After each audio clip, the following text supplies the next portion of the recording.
tìm sụp đổ trước. Ở đây trước, xong rồi mới đi xuống dưới đường Nguyễn Huệ.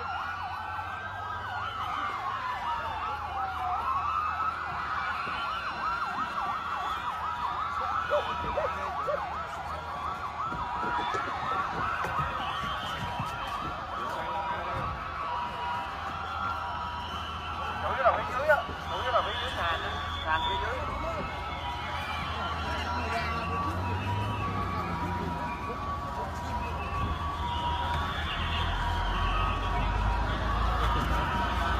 Trời ơi, mấy con này em thích chó. Em thích đó, em thích lắm.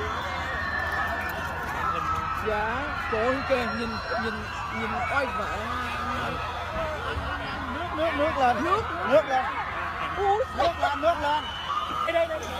Đây xuống.